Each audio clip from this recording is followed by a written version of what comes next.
From betrayal to death of important characters at the most unexpected time, you experience a roller coaster of emotions from what just happened to oh my god. That's how the story will go from friendship to M-rated wholesome experience. Yeah, boy. Come everyone, let's enjoy.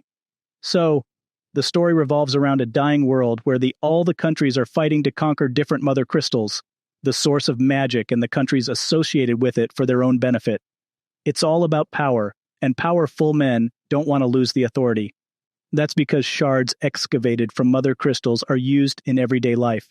They are extremely dependent on these shards for magic, as normal people are unable to use magic.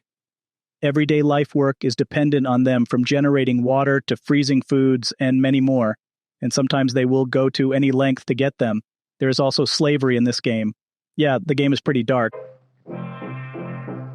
So, we have these people called bearers who can use magic without the mother crystal shards. And the world treats them worse than a beggar. Even a beggar has more rights than them. They are literally seen as walking tools, or should I say walking magic shards.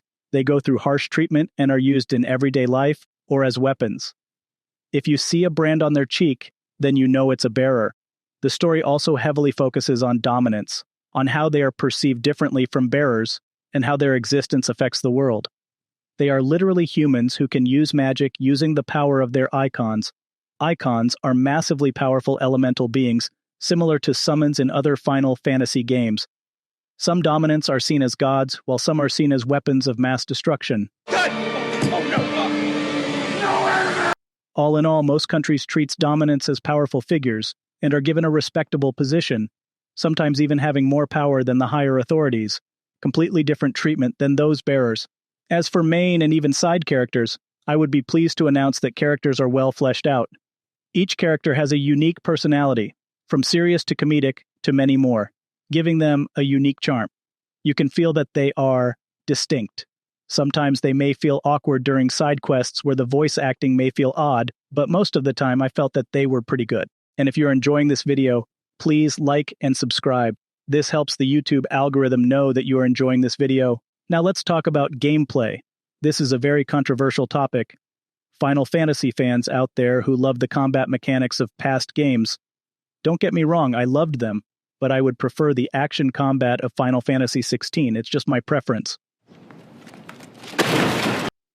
So as I mentioned, the game is heavily action-focused. The action involves mostly basic attacks, long-range spell, precision dodge, and skills. Basic attacks have a 4-hit combo, but they may have a small change later in the game due to an accessory. Moving on, we have long-range spells. Initially, you will get fireballs that are long-range attacks, which do a small amount of damage. Later, as the story goes, you will gain elements balls, from electric to wind, and many more. Next, we have precision dodge. Precision dodge is a gimmick which simply means you are dodging before the attack hits, and if you can perform it, you will get the chance to do a counterattack using basic attack or elemental balls. Also, they may have a small change later in the game due to an accessory. Before I go to skills, an honorable mention for parry. In this game, in order to parry, you need to hit the enemy as soon as he attacks, which results in slowing of time and giving you a chance to do multiple hits. And finally, we come to the main part, skills. It's the most important part of the action combat. It's the RPG mechanic that you will be focusing on. As you go on your journey, you will be receiving powers of different icons which you can use as skills. The combat revolves around using skills of 3 icons to perform different attack combos. Some skills do overtime damage, some do massive damage, some do multiple enemy damage, and some skills do high stagger damage. It's very important to use skills a lot because enemies, especially big enemies and bosses, have a huge amount of health. You need to use skills which not only do damage, but some skills do high stagger damage. Stagger is very important as it gives an attack boost for a brief amount, allowing you to do tons of damage. There is one good thing to know, that you can upgrade and master the skills. What I mean is upgrade will give more damage and master will allow you to use skills by other icons. What I mean is that assume that you have selected Garuda, but you only want one skill from Garuda. What you can do is you can replace an unwanted skill with the mastered skill, like mixing skills from Phoenix and Garuda. Now we come to the enemies. Enemy variety is a bit debatable, as your preference may be different. You might prefer that every time you go to a new area, or if there is a time skip, you want unique enemies both in appearance and skills. Or you might be someone like me who is okay with reused enemies as long as they have somewhat of a different skin than the original and have their own unique attack pattern. Final Fantasy XVI follows the latter, but not completely. There are many enemies who are reskinned and have different attack patterns, but at the same time, there are enemies who just have a slight alteration in both appearance and name with no unique attack pattern. That is a bummer. But despite that, what I can say is that combat is fun because enemies can be challenging. And I am not just talking about bosses and min-bosses, which are obvious. I also mean huge enemies, which have tons of health and stagger bar. Some are fast, some have unique defense, and some do huge damage. Obviously, it's nowhere near the level of Souls series, but you will feel it challenging. In fact, if you want a challenging experience, I will always suggest keep checking the hunt board, which will be available as you continue the story. The hunt board will provide min-boss battles, which are unique and very challenging. Some are reskinned or unique enemies, but all of them have unique abilities. Some abilities make them far more challenging than their original counterparts. These enemies also provide unique drop items that can be used to make unique but powerful weapons. Now let's talk about side quests. Oh shit, here we go again. Side quests are generally in the form of two formats. Quests with the plus symbol are important quests which unlock some features from mount to increased inventory size and many more. This normally may even include helping some important characters as you get to know about their past and hidden character details. And then we have the typical quests, which generally include fetch something or kill something. But it provides a twist which you may or may not like. Initially, the quests are bland, but you will get to know about the darkness of Valisthea, that is discrimination and slavery. In fact, some quests that you perform will be connected with some future quests. But as you continue the story, things will start to change. As I mentioned, many quests give an understanding regarding the current situation of Valisthea. There are both positive and negative perspectives. Many quests will initially look like they are happy to go quest and then suddenly will take a dark turn without any warning. The same is true for the opposite as well. You will also learn that some side quests actually affect some part of the world itself. For example, there's a series of quests which affect a certain small zone. Initially, it was just a normal town, but after finishing all the quests, the town became a monster den where no human except for dominants can survive.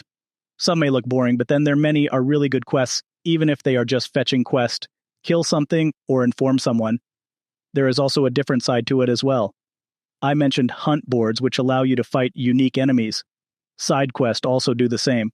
Many side quests actually require fighting many bosses, which have their own gimmicks. In fact, some min-bosses will not be activated in hunt board until you finish a certain quest. I may be wrong about this part, but during my gaming experience, I saw that some mini-bosses get activated sometime I finished a quest. And if we talk about rewards, rewards come in the format of 3 types. One is the crafting materials and maybe gills, which is the currency of Valisthea. Another one is collectibles. You will get some while doing the main quest, but there are many which require you to do side quests. And finally, we have accessories. These accessories come with different effects.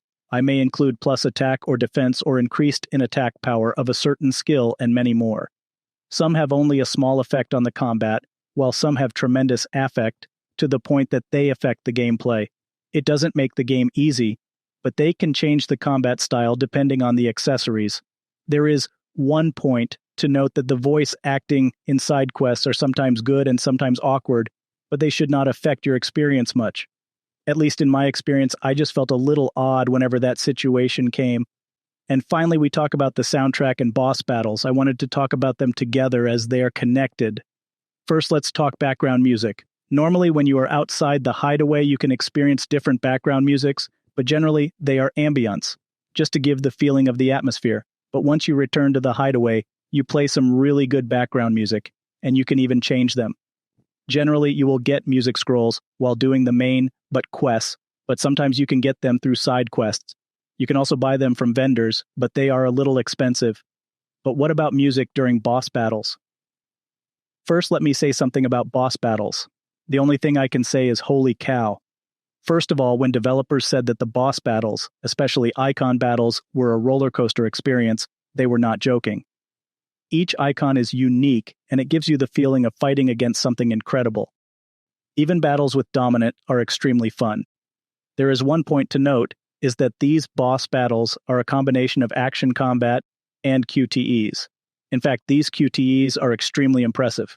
You have to play to understand, and I don't want to spoil this experience the details about them. So, we were talking about music during boss battles.